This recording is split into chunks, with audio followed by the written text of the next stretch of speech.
Hi Sagittarius, I'm Jennifer Angel. These are your stars.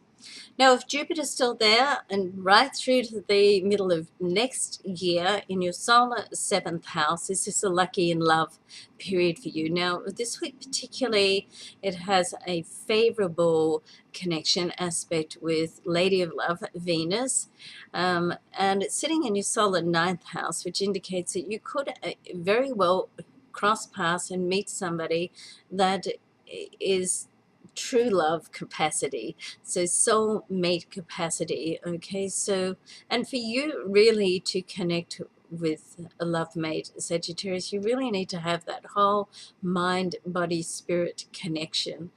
Body, most Sagittarians I know are very sporty and athletic, so you want somebody who fits into your lifestyle in that same sense.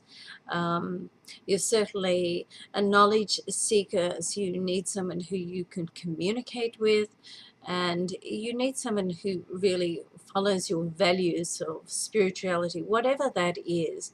We all have different philosophies of the God that we follow, or how we feel about our spirituality, and whatever it is for you, then you need somebody who can walk that same path with you. So that whole mind, body, spirit connection is very, very important for you. And over this next immediate period, it's possible that you could actually meet somebody on that level. Now, there's also another Uranus and Pluto square happening this week on the 19th, and it's in your second house.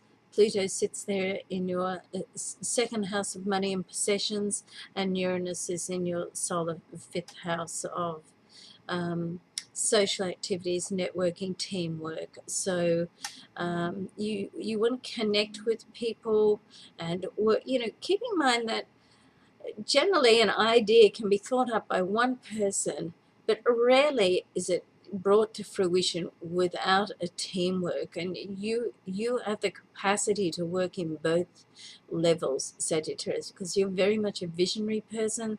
So you very much like, you can get the vision, and then you need the team to help bring the vision into reality. And so that's what can happen at the moment. Now, getting the right mix of people is not always easy, but with your heightened level of intuition as well, then that's where you draw upon. And certainly with Jupiter sitting there in your solar seventh house, helps you realize when you have the right people on your side and team, and when you don't. Okay, so draw upon those skills and that astro influence that's happening now. Now, on a business level, you have the sun sitting there in your solar 10th house at career and business. Now, just passed on Sunday the 16th. The new moon was in this position as well. So this indicates that there's a whole new start happening for you business-wise. And Venus, sitting there in the ninth house as well, is an indication that you could meet some people that are possibly not in the same location, abroad, and you could be starting to do some business in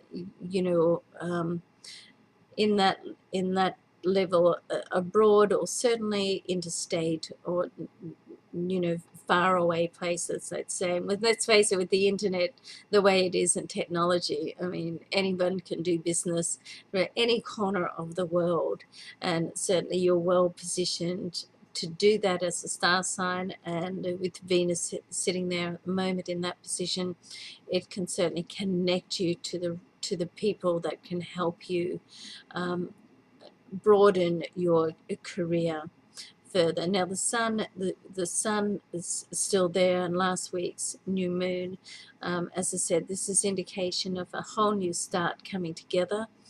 And your finances are up for review, and what happens next, the decisions that you make next can really throw the pieces up in the air, the jigsaw puzzle, and when they fall down, they're going to fall down in a different place, which will allow you to do a slight tweaking or restructure, which is going to allow you to work on things on a level that will bring you in more cash. Okay, bottom line. Okay.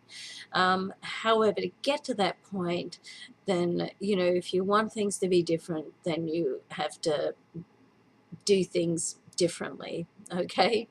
Have a great week. I'm Jennifer Angel. Thanks for watching.